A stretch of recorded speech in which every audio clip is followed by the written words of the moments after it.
আমার আলোচনার মূল বিষয়বস্তু আমি আগে থেকে বলে দিই। হাদিস এবং সুন্নাহর মাঝে পার্থক্য কি? হাদিস আর সুন্নাহ কি এক জিনিস, নাকি কোনো পার্থক্য আছে?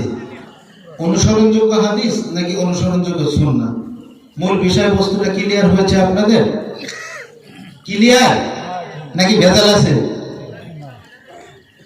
মনে হয় আপনারা বোঝেননি। বুঝছেন আপনারা?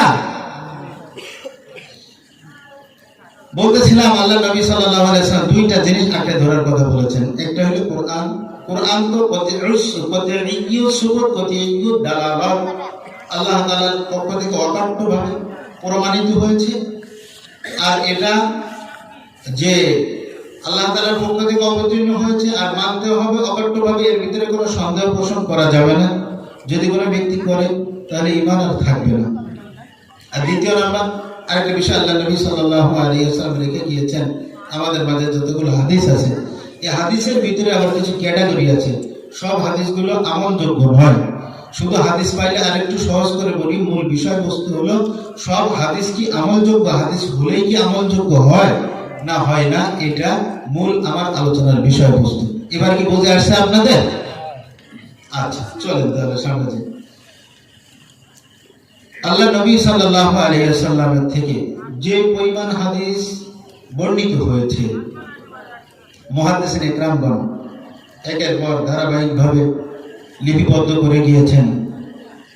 যতগুলো হাদিসের কিতাব আছে আমাদের মাঝে আমরা জানি বা বুঝি, প্রসিদ্ধ 6 কিতাব আমরা বলি যে আসাহুল কুতুব, কি কয় কুতুবে সিত্তা, অনেকে সিয়াসিত্তা বলে। আসলে সিয়াসিত্তা বললে এই পরিভাষাটা যথাযোগ্য নয়, কারণ সিয়াসিত্তা মানে প্রসিদ্ধ বিশুদ্ধ 6 কিতাব। বুখারী আর মুসলিমের বিশুদ্ধতার ব্যাপারে মুহাদ্দিসিন ইকরামগণ অকমত পেশ করেছেন, কিন্তু আপনার সুনানে আরবা'র যে 4টা কিতাব রয়েছে, নাসাই, ইবনে মাজাহ, আবু দাউদ, সুনানে তিরমিজি, এগুলোর ভিতরে এগুলোর ব্যাপারে উলামা ইকরামের মাঝে কিলো কালাম রয়েছে যে না, সম্পূর্ণ হাদিস যে কিতাবগুলোর ভিতরে বিশুদ্ধ এমনটা নয়, কিছু কিছু জাল দুর্বল হাদিস রয়ে গিয়েছে, যার কারণে ওইগুলোকে 4টাকে বিশুদ্ধ বলা যায় না। এই জন্য আমরা নাম সংক্ষিপ্ত আকারে বলতে পারি প্রসিদ্ধ 6 কিতাব কুতুবে সিত্তা। তো এর ভিতরে বুখারী শরীফ ইমাম বুখারী রাহমাতুল্লাহ আলাইহি লিপিবদ্ধ করেছেন। ইমাম নববী রাহমাতুল্লাহ আলাইহি গণনা করেছেন। ওনার গণনা অনুপাতে বুখারীর ভিতরে হাদিস সংখ্যা হলো 7275। কত বললাম বলেন তো? 7200। ইমাম বুখারী রাহমাতুল্লাহ আলাইহির হাদিস মুখস্থ ছিল 6 লক্ষ। কত লক্ষ? কত লক্ষ? 6 লক্ষ হাদিসের ভিতরে 1 লক্ষ ছিল বিশুদ্ধ হাদিস। কত? 6 লক্ষ হাদিসের মাঝে 1 লক্ষ বিশুদ্ধ হাদিস। 1 লক্ষ থেকে উনি ওনার কাছে যেগুলো ভালো লেগেছে নির্বাচিত করে করে ওনার কিতাব বুখারী শরীফকে লিপিবদ্ধ করেছে। বুখারী শরীফের নাম কিন্তু বুখারী নয়, আমাদের মাঝে প্রসিদ্ধ হলো বুখারী। পরিপূর্ণ নাম আছে আল জামিউল মুসনাদ as-সহিহুল মুক্তাসার মিন উমুরি রাসূলিল্লাহি সাল্লাল্লাহু আলাইহি ওয়াসাল্লাম ওয়া সুনানিহি ওয়া আইয়ামিহি আল মারুফ বি সহিহুল বুখারী। নাম কতগুলো দেখছেন? শুধু বুখারী বুখারী বলে না, এত নাম লম্বা নাম, প্রসিদ্ধ আল মারুফ বি সহিহুল বুখারী। তো উনি 1 লক্ষ থেকে 7275টা তালিক বাদে, উলামা একরাম যারা আছে এটা বুঝবে, তো তালিক সহকারে 9000-এর কাছাকাছি, ধরেন 10,000-ই ধরলাম, 10,000 বাদ দিলাম, তাহলে ইমাম বুখারীরই আপনার হাদিস সংখ্যা বিশুদ্ধ হাদিস কতগুলো বাদ রয়ে গেছে বলেন তো? বলেন 90,000। আপনারা বুঝতেছেন না কত হাজার বাদ রয়ে গেছে? 90,000। উনি বুখারীর ভিতরে হাদিস নিয়ে আসতে তালিক সহকারে 9,000 একটু বেশি, কম বেশি, তো ধরেন 10,000 বাদ দিলাম, 90,000 বাদ রয়ে গেছে। ইমাম আহমদ ইবনে হাম্বল রাহমাতুল্লাহ আলাইহি 241 হিজরি ইন্তেকাল। কত হিজরি? 241। ইমাম আহমদ ইবনে হাম্বল হাদিসের হাফেজ ছিলেন। 10 লক্ষ হাদিসের, কত হাদিসের? এর থেকে নির্বাচন করে করে উনি একটা কিতাব লিপিবদ্ধ করেছেন, নাম হলো মুসনাদে আহমদ ইবনে হাম্বল। বাংলাদেশের ভিতরে যেটা ছেপে এসেছে এর ভিতরে হাদিসের সংখ্যা 46,000-এরও বেশি। ইমাম আহমদ ইবনে হাম্বল রাহমাতুল্লাহি আলাইহি, সুবহানাল্লাহ, ইয়াহইয়া ইবনে মাইন রাহমাতুল্লাহি আলাইহি বহুত বড় বিজ্ঞ মুহাদ্দিস ছিলেন। ওনারও 10 লক্ষ হাদিস মুখস্থ ছিল, 10 লক্ষ হাদিসের হাফেজ ছিলেন। এগুলো বলতেছি কি জন্য, সামনে একটু কাজে লাগবে এই জন্য। এত বড় বিদগ্ধ একজন মুহাদ্দিস ছিলেন। তো আমাদের বুখারী শরীফে লিপিবদ্ধ কোন সময় থেকে হয়েছে? ইমামে আজম আবু হানিফা রাহমাতুল্লাহ আলাইহির পরের যুগ হলো আপনার ওনার শাগিরদের যুগ। তার পরবর্তীতে এসে 261-তে যে ইমাম বুখারী রাহমাতুল্লাহ আলাইহির ইন্তেকাল হলেন, তো এর আগে উনি এই কিতাব লিপিবদ্ধ করেছেন। তো ইমাম বুখারী রাহমাতুল্লাহ আলাইহি হাদিসগুলো সব যাচাই বাছাই করে ওনার কাছে যেগুলো ভালো লেগেছে, এরকম মনে করেন 9,000-এর কাছাকাছি কম বেশি এরকম হাদিস উনি কি করেছেন, এর ভিতরে উল্লেখ করেছেন। আর বাকি এত পরিমাণ হাদিস রয়েছে। তো হাদিসের কিতাব ইমাম বুখারী রাহমাতুল্লাহ আলাইহি লিখলেন, তিরমিজি রাহমাতুল্লাহ আলাইহি লিখলেন, মুসলিম রাহমাতুল্লাহ আলাইহি লিখলেন, ইমামে আপনার আবু দাউদ রাহমাতুল্লাহ আলাইহি লিখলেন, এনারা লিখছেন হাদিসের কিতাবগুলো আবওয়াবে ফিকহিয়া তরতিবে। ভালো করে বুঝেন, সর্বপ্রথম পৃথিবীর জমিনে হাদিসের কিতাব আবওয়াবে ফিকহিয়া তরতিবে লিপিবদ্ধ করেছেন, তার নাম হলো ইমামে আজম আবু হানিফা রাহমাতুল্লাহ আলাইহি। আর একটু আসতে বল না। ইমামে আজম আবু হানিফা রাহমাতুল্লাহ আলাইহি 40,000 হাদিস থেকে উনি লিপিবদ্ধ করেছেন 40,000 কিতাব, 40,000 হাদিস লিপিবদ্ধ করেছেন। একটা হাদিসের কিতাব, তার নাম হলো কিতাবুল আযার। নাম কি বললাম? কিতাবুল আযার ইমামে আজম আবু হানিফা রাহমাতুল্লাহ আলাইহির হাদিসের কিতাবের নাম উনি লিপিবদ্ধ করেছেন। এরপরে উনার প্রতি অনুপাতে ইমাম বুখারী, ইমাম তিরমিজি, নাসাই, মুসলিম, আবু দাউদ ইনারা হাদিসের কিতাবগুলো লিপিবদ্ধ করেছে। ইমামে আজম আবু হানিফা রাহমাতুল্লাহ আলাইহির সরাসরি ছাত্র হলেন আব্দুল্লাহ ইবনে মুবারক রাহমাতুল্লাহ আলাইহি। নাম কি বললাম বলেন তো? আব্দুল্লাহ ইবনে মুবারক। আব্দুল্লাহ ইবনে মুবারক রাহমাতুল্লাহ আলাইহি বহুত বড় একজন বিজ্ঞ মুহাদ্দিস ছিলেন। হাদিসের কিতাব খুললে বড় বড় হাদিসের কিতাবগুলো খুলেন, পৃষ্ঠা এমন নাই যে ওনার সনদ সূত্র, যোগ সূত্রগুলো পাওয়া যায় না। এই আব্দুল্লাহ ইবনে মুবারকের ছাত্র রাহমাতুল্লাহ আলাইহি ছাত্র হইল আল আমিনুল মুমিনিনা ফিল হাদিস আবু আব্দুল্লাহ মুহাম্মদ ইবনে ইসমাঈল আল বুখারী রাহমাতুল্লাহি আলাইহি। সুবহানাল্লাহ।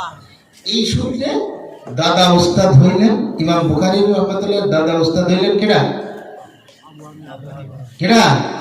আবু হানিফা। বুঝছেন বিষয়টা? যে কথা বলতেছিলাম, এত বড় বড় মুহাদ্দিসিন একরামগণ এমন ভাবে চয়ন করে করে হাদিস এনে দিয়েছেন, লিপিবদ্ধ করেছেন। তো বুখারী শরীফের ভিতরে সকলে একমত ঐকমত পোষণ করেছেন যে না, বুখারীর ভিতরে যতগুলো হাদিস রয়েছে বিশুদ্ধ, কোনো সমস্যা নেই। কিন্তু ভালো করে বুঝেন, এই বুখারীর ভিতরে হাদিস সহিহ পাইলেই সেটা আমলযোগ্য নয়। সহিহ পাইলে সেটা কি নয়? আমলযোগ্য। এমন বিপদ। আসলে দেখেন এগুলি কেমনে বোঝায় আপনাদের। ওলামা একরাম যদি ভালো করে এই ব্যাপারে জ্ঞান গভীরতা না থাকে, তারাও বিপদে পড়বে। আর আপনি আমি কোথায়? শুধু এই জামানায় না, তাবেঈনদের জামানায়, তাবেঈনদের জামানায়ও এরকম হয়েছে। বরং সাহাবাদের জামানায় এমন হয়েছে। এগুলো তো ওই সেই আল্লাহ নবী সাল্লাল্লাহু আলাইহি ওয়াসাল্লাম জামানা থেকে এমন হয়ে এসেছে। চলেন, হাদিস হইলে যে আমলযোগ্য হয় না, কিন্তু একটা উদাহরণ দিই। এমন তো আছে যে কিছু হাদিস বিশুদ্ধ, কিন্তু আপনার আমার জন্য মানাই হারাম। দেখছেন অবস্থা? আমলযোগ্য নয়। কেমনে? আপনি আমি জানি আল্লাহ নবী সাল্লাল্লাহু আলাইহি ওয়াসাল্লামের স্ত্রী কতজন ছিলেন বলেন তো? কতজন ছিলেন? 2 জন, বাদ পরবর্তীতে আচ্ছা, আমি কি চারের উপরে এখন রাখতে পারবো? আওয়াজ করেন, পারবো? যদি কেউ রাখে, কেউ 50-55 করতেছে, তাহলে এটা ও কি মানে কি কয়, মুসলমানিত্ব মেনে, শরীয়ত বিধান মেনে, ইসলামের বিধান মেনে ওই কামটা করছে? চারের অধিক যদি কোনো ব্যক্তি যায়, তাহলে শরীয়ত বিধান কি মানছে? হারাম সম্পূর্ণ। বিশুদ্ধ হাদিসের ভিতরে এসেছে, আল্লাহ নবী সাল্লাল্লাহু আলাইহি ওয়াসাল্লামের স্ত্রীর সংখ্যা ছিলেন, বুখারীর ভিতরে হাদিস এসেছে 3815 নম্বর হাদিসের ভিতরে এসেছে। এছাড়াও 3894 হাদিসের ভিতরে এসেছে আল্লাহ নবী সাল্লাল্লাহু আলাইহি ওয়াসাল্লামের স্ত্রীদের আলোচনা। আপনি আমি চারের উপরে রাখতে পারবো না, যদি রাখি সম্পূর্ণ হারাম হবে। হাদিস বিশুদ্ধ, কিন্তু কি নয়? আমলযোগ্য। আওয়াজ করে বলেন, হাদিস বিশুদ্ধ কিন্তু কি নয়? আমলযোগ্য, হারাম। কিছু হাদিস এমন আছে মানাই তো অসম্ভব। কেমনে? পবিত্র কোরআনুল কারীমে আমরা জানি আল্লাহ তাআলা কয়টা পারা দিয়েছেন? বলেন তো, কয়টা পারা দিয়েছেন? এর মাঝামাঝি পারার সংখ্যা কত? 15 নম্বর পারার প্রথম নম্বর সূরা বনী ইসরাঈলের শুরু থেকে আল্লাহ তাআলা বিবরণ দিয়েছেন, সুবহানাল্লাযী আসরা বিআবদিহি লাইলাম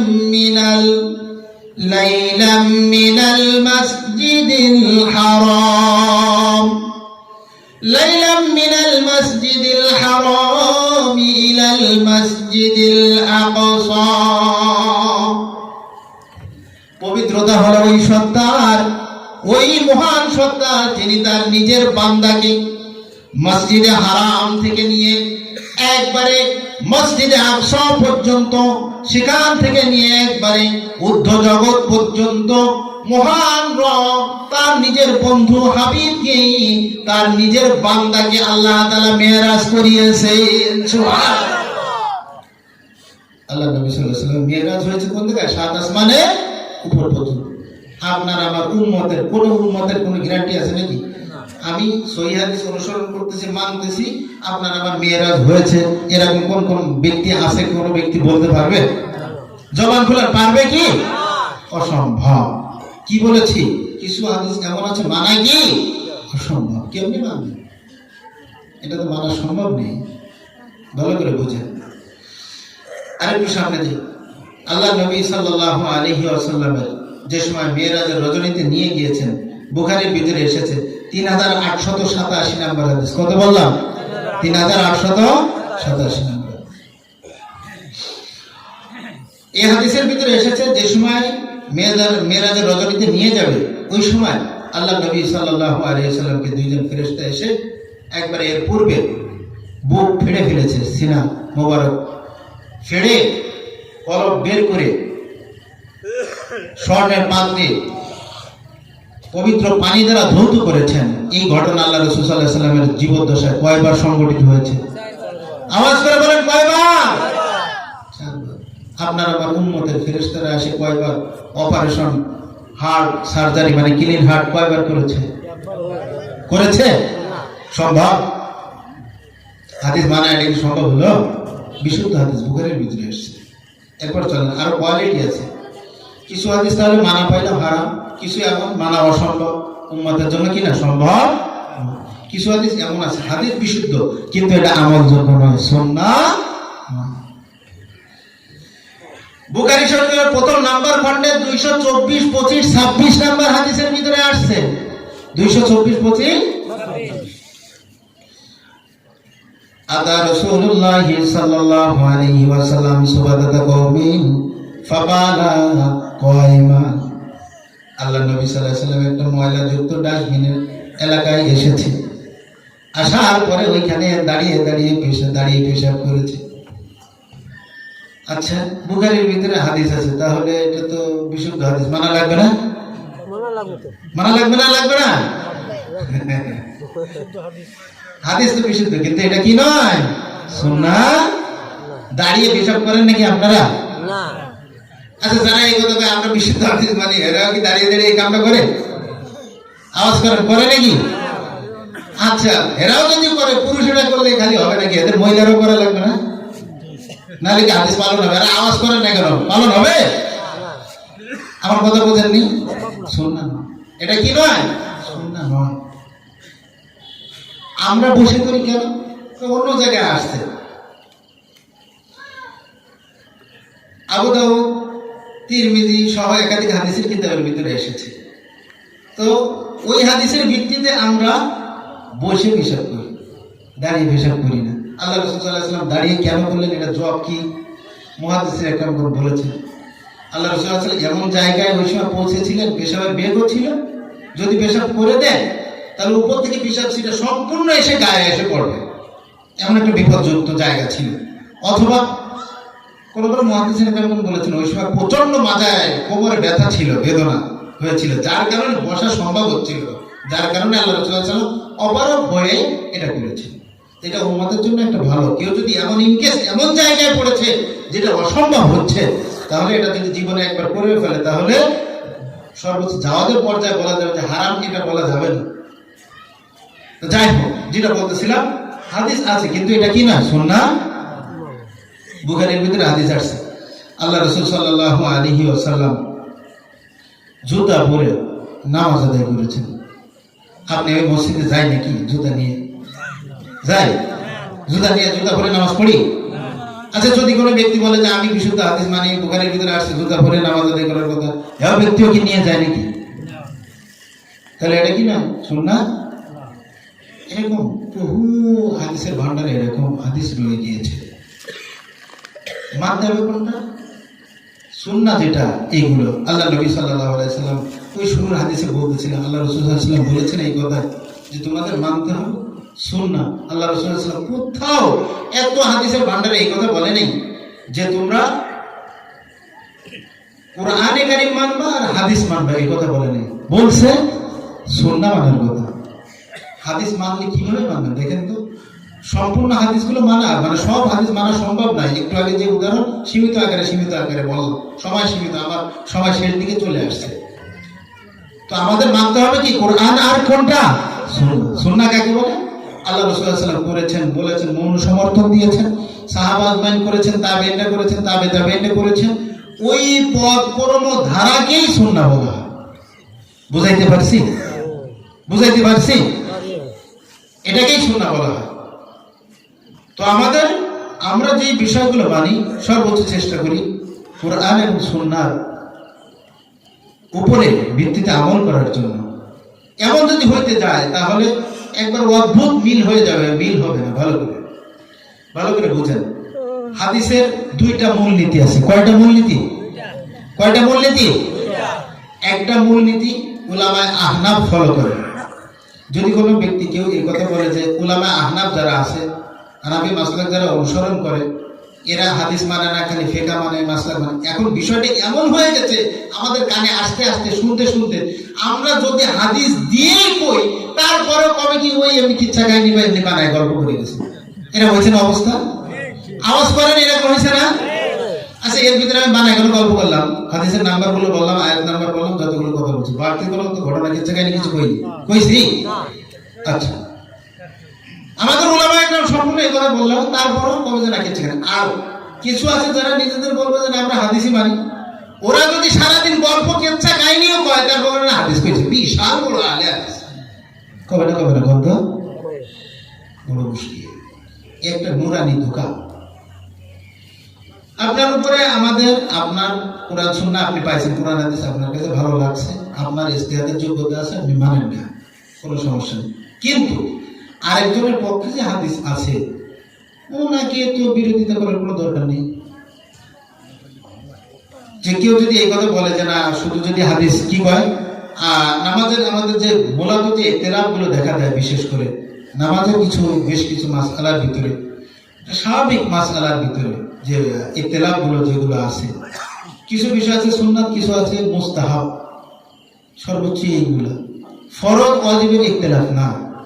এর ভিতরে একজন আরেকজনের কাফের বানাই দিতেছে, একজন আরেকজনের হবেই না, একজন আরেকজনের কিচ্ছু হয় না, যা করছে মুশরিক, ঈমান নেই, বিয়ে দৌড়ানো লাগবে, এই সেই বিভিন্ন রকম, এক একজনের ফতোয়া। যারা এই কথা বলতেছেন তাদের এক একজনের ফতোয়া এক এক রকম, এক একজনের ফতোয়া কয় রকম, একজন আরেকজনের সাথে মিলতেছে না। তো কেন এমন বলার কি দরকার? হাদিসের ভিতরে আপনার কাছে লেগেছে যে না আপনি নিম্ন আওয়াজের আমিন পেয়েছেন, আপনি মানেন, সমস্যা কি? আপনি যদি পারেন ওইভাবে আমল করেন, আমরা তো কিছু বলতেছি না। জোরে আওয়াজে পেয়েছেন আপনি মানেন, সমস্যা কি? আপনি করেন আমল। আরেকজন ভাইয়ের তো টানাটানি কোনো দরকার নেই যে তোমারটা হইতেছে না তুমি আসো। এত বছর পরে এখন এই নামাজ কি ঠিক করা লাগবে? এ তো একটা বেদাতি মাসলা তৈরি হচ্ছে, সম্পূর্ণ বেদাতি নিয়ম তৈরি হচ্ছে। কেন? আল্লাহ নবী সাল্লাল্লাহু আলাইহি ওয়াসাল্লাম জামানায় কি এমন ছিল? ফিরে তাকিয়ে দেখেন 1400-1500 বছর আগের জামানায় কি অবস্থা ছিল। স্বয়ং রাসূলের জামানায় মক্কা আর মদিনা দুইটা ইসলামের মার্কাজ, বড় বড় প্রাণকেন্দ্র, দুইটা শহর। আল্লাহ রাসূলের জীবদ্দশায় মদিনাতে আযান দিয়েছেন দুইজন সাহাবী, মক্কাতে আযান দিয়েছেন একজন সাহাবী। মক্কাতে যিনি আযান দিয়েছেন নাম ছিলেন আবু মাহজুরা রাদিয়াল্লাহু তাআলা আনহু।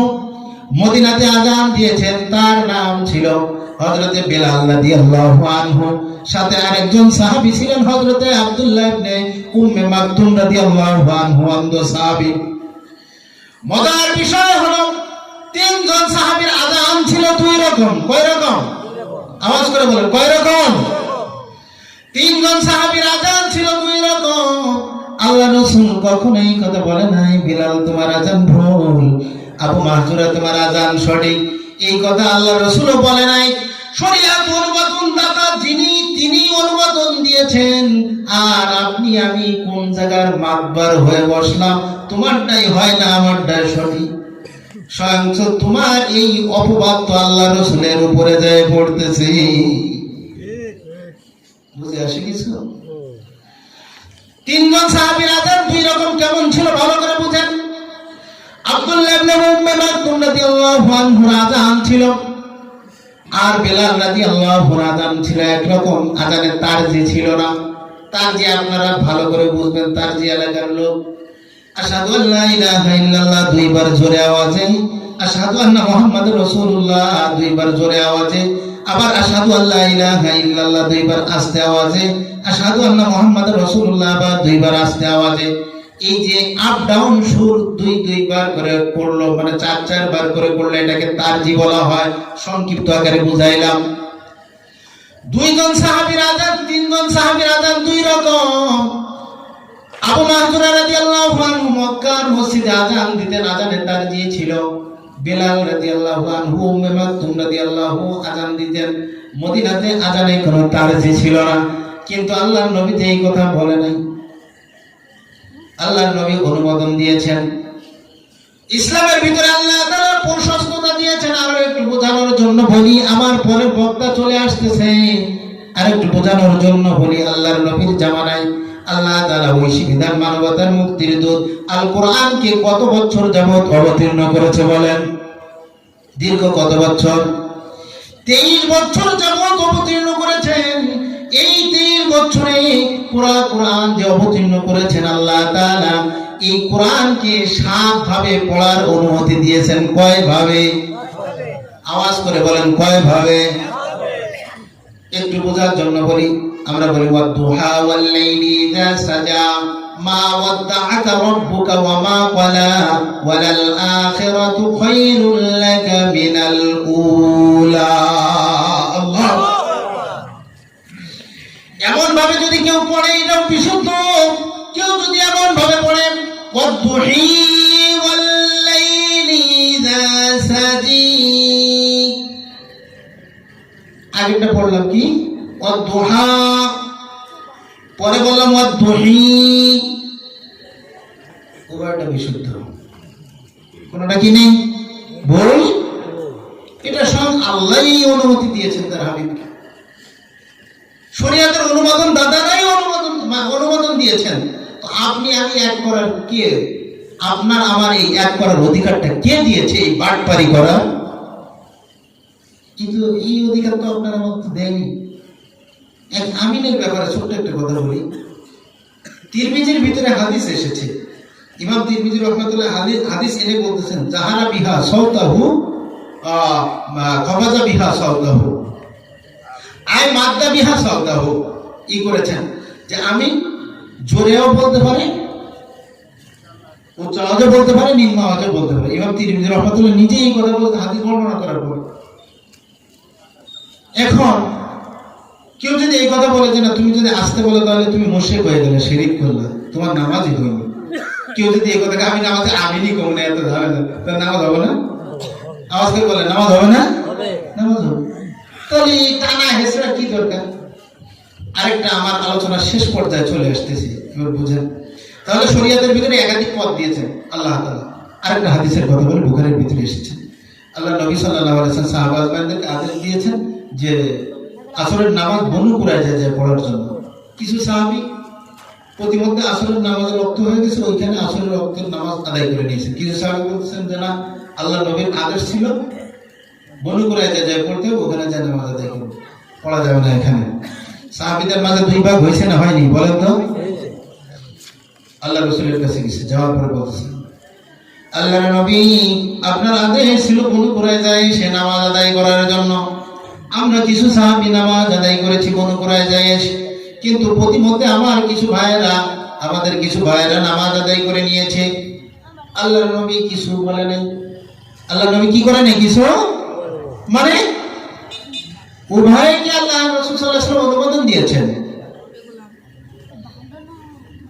তো ইসলামের ভিতরে আল্লাহ তাআলা যেই সুযোগগুলো দিয়ে দিয়েছেন, আপনার কাছে ভালো লাগতেছে আপনি এমন করে বলতে পারেন, আপনার কাছে ভালো লাগতে হাত উঁচা করেন, আপনার কাছে লাগতেছে না করেন না। কিন্তু এখানে একটা বিষয় আছে হাদিসের ভিতরে ভাই, অনেক কোয়ালিটি। কিছু হাদিস আছে রহিত হয়ে গেছে, বিধান রহিত হয়ে গেছে। এটা বিদগ্ধ আলেম ছাড়া, বিজ্ঞ আলেম ছাড়া এটা পারবে না যাচাই বাছাই। হ্যাঁ, কেউ যদি এটা কয় যে ভাগের তাল গাছ আমার, এটা আমাকে নিতেই হবে, পৃথিবী উল্টে যাবে, তারপরে ওর বিধান, ওর মতবাদ যেটা আছে ওইটা বাস্তবায়ন করার জন্য আদা জল খেয়ে উঠে লাগবে, কথা বলে ঠিক কিনা? এটা ইসলামের ভিতরে আল্লাহ তাআলা অনুমোদন দেয়নি।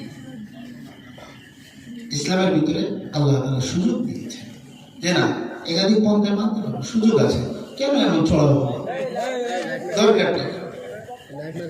বিরো উপস্থিতি আরেকটু সামনে চলুন, আমার আলোচনা শেষ পর্যায়ের দিকে চলে আসতেছে। তো শুরুতে কথা বলেছিলাম কি, আমাদের মূল বিষয়বস্তু ছিল হাদিস সহিহ হলেও কি হয়ে যায় না, হইলেই কি হয়ে যায় না, আমলযোগ্য হইল সুন্নাহ। সুন্নাহ হলো আল্লাহ রাসূল করেছেন, সাহাবা আজমাইন করেছেন, তাবেঈনরা করেছেন, তাবেঈনরা করেছেন, এটাকে সুন্নাহ বলা হয়। দেখেন আল্লাহ রাসূল সাল্লাল্লাহু আলাইহি ওয়াসাল্লাম বিবাহ করেছেন, বিশুদ্ধ হাদিসের ভিতরে এসেছে যে 11 জন স্ত্রী ছিলেন, 9 জন একসাথে ছিলেন। কিন্তু সাহাবা আজমাইনরা কিন্তু এটা আমল করে নাই। ওনাদের কি একসাথে কি 9 জন কোন সাহাবীর স্ত্রী ছিল? আওয়াজ করে বলেন ছিল কারো? কোন সাহাবীর এটা ছিল না। তাহলে এটা কি নয়? সুন্নাহ। প্রিয় উপস্থিতি, আমাদের বোঝার বিষয়, এটা বুঝতে হবে। খাইনি শুধু একটা পাইছি আল্লাহ পারলাম। সাহাবা আজমাইন ওনাদের জামানা, ওনারা কি হাদিস কোরআন বেশি বুঝেছেন, তাবেঈনরা বেশি বুঝেছেন, তাবেঈনরা বেশি বুঝেছেন না আমরা 1400 বছর পরে এসে কোন আব্দুল কুদ্দুস আমরা বেশি বুঝতেছি না? আমি বিষয়টা বুঝাইতে পারছি আপনাদের? হাই রে রাজনীতি ঠেলাঠেলি, এত রাজনীতির কোনো দরকার নেই। কেন এক ভাইয়ের উপরে চড়াও হওয়ার কি দরকার? আপনার কাছে ভালো লাগছে আপনি আমল করেন, পাইছেন আপনার হিসাব আপনি দিবেন। এই অভ্যাসগুলো আমাদেরকে পরিত্যাগ করে। হ্যাঁ, আমরাও যারা আছি এখন বর্তমান যে পদ্ধতি আছে, অনেকে মনে করে যে আহলে হাদিস বলে দাবি করে। আহলে হাদিস এটা একটা মাযহাব হয়ে গেছে, ভালো করে বুঝেন। আহলে হাদিসও কি হয়েছে? মাযহাব হয়ে গেছে। হানাফি যেমন একটা মাযহাব, শাফিঈ যেমন একটা মাযহাব, মালিকি যেমন একটা মাযহাব, হাম্বলি যেমন একটা মাযহাব, হানাফিটাও এখন একটা মাযহাব হয়ে গেছে, তা জানেন? আর মাযহাব কাকে বলে? চলার পথ তরিকা অনুসরণ পথ দিয়ে করতেছে, ওইটারে মাযহাব বলে, সহজ হিসাব।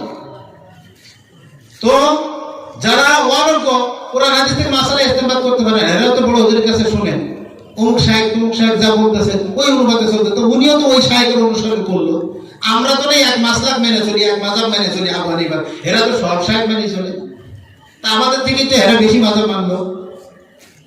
বিষয়টা বুঝাইতে পারছি আপনাদের? তো প্রিয় উপস্থিতি, আমার কথা হলো এটা যে না বাড়াবাড়ি এগুলো কোনো প্রয়োজন নেই। আমার কাছে যেটা ভালো লাগতেছে, আমি কোরআন হাদিস পেয়েছি, কোরআন সুন্নাহ পেয়েছি, ওই অনুপাতে আমল করি। হ্যাঁ, একটা বিষয় আল্লাহ তাআলা এটা বলেছেন, ফাসআলু আহলা যিকরি ইন কুনতুম লা তা'লামুন। ওলামা ইকরাম যারা আছে, ওলামা ইকরামের কাছ থেকে জেনে শুনে বুঝে আমাদেরকে আমল করতে হবে, যারা জানি না। তো প্রিয় উপস্থিতি, আমার আলোচনার সার সংক্ষেপ পর্যায়ে চলে নিয়ে আসতেছি। সেটা হলো যে হাদিস পাইলেই এটা কি হয়ে যায় না, আমলযোগ্য, অনুসরণযোগ্য হয়ে যায় না। সুন্নাহটাই হলো অনুসরণযোগ্য। কেউ যদি এই কথা বলে যে আমি আহলে হাদিস, ছোট্ট একটা কথা, তা আসলে আহলে হাদিস কেমনি হবে? হাদিস কি শুধু একটা? আহলে হাদিস তুমি কোন প্রকার? আহলে হাদিসে সহিহ, আহলে হাদিসে জয়ীফ, আহলে হাদিসে মওযু, না আহলে হাদিসে মুনকার? সহিহ মানে বিশুদ্ধ, জয়ীফ মানে দুর্বল, মওযু মানে জাল, মুনকার নাকি অপছন্দনীয়, এমন লা আসলা লাহু, না এর কোনো ভিত্তি নেই, তুমি কি এমন আহলে হাদিস? কারণটা কি, যে গরু আছে ও তো ছাগল হবে না, যে মানুষ আছে ও তো ভেড়া হবে না। তা হাদিসের ভিতরে এক একটা প্রকার আছে, এক একটা এক এক রকম। একটা হলে মানলে কোনগুলো মানতে হবে, নাকি আপনি সব মানেন? কেমনি হবে? একজন মানুষ সব তো এইভাবে হতে পারে না। তো যাই হোক, আল্লাহ তাআলা আমাদের সকলকে সঠিক বিষয় বুঝে আমল করার তৌফিক দান করে। সকলে বলি আমিন। বিশেষ করে সামনে রমজান মাস আসতেছে, এই রমজান মাসে আল্লাহ তাআলা আমাদেরকে কোরআন সুন্নাহ মোতাবেক আল্লাহ তাআলা আমাদের সকলকে মেনে, বিশেষ করে দৈনিক 5 ওয়াক্ত নামাজ। দেখেন যারা ইবাদত বন্দি করতেছে, এদের ভিতরে এসে হামলা, তোমার নামাজ হইতেছে না, মোটা মানুষ পড়তেছে না, খবর নেই। বর্তমান দেশ বিদেশের যে অবস্থা, মুসলিমরা নির্যাতিত, নিষ্পেষিত, এদিকে কোনো খবর নেই।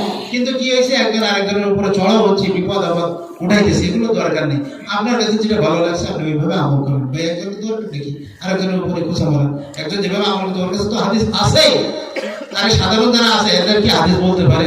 ওলামা একজন যারা আছে সবসময় যদি বলেন হাদিসের নাম্বার সহ কইতে, কি বেরেনে থাকে? এটা তো অসম্ভব বিষয়, সবসময় তো আর ওইভাবে থাকে না।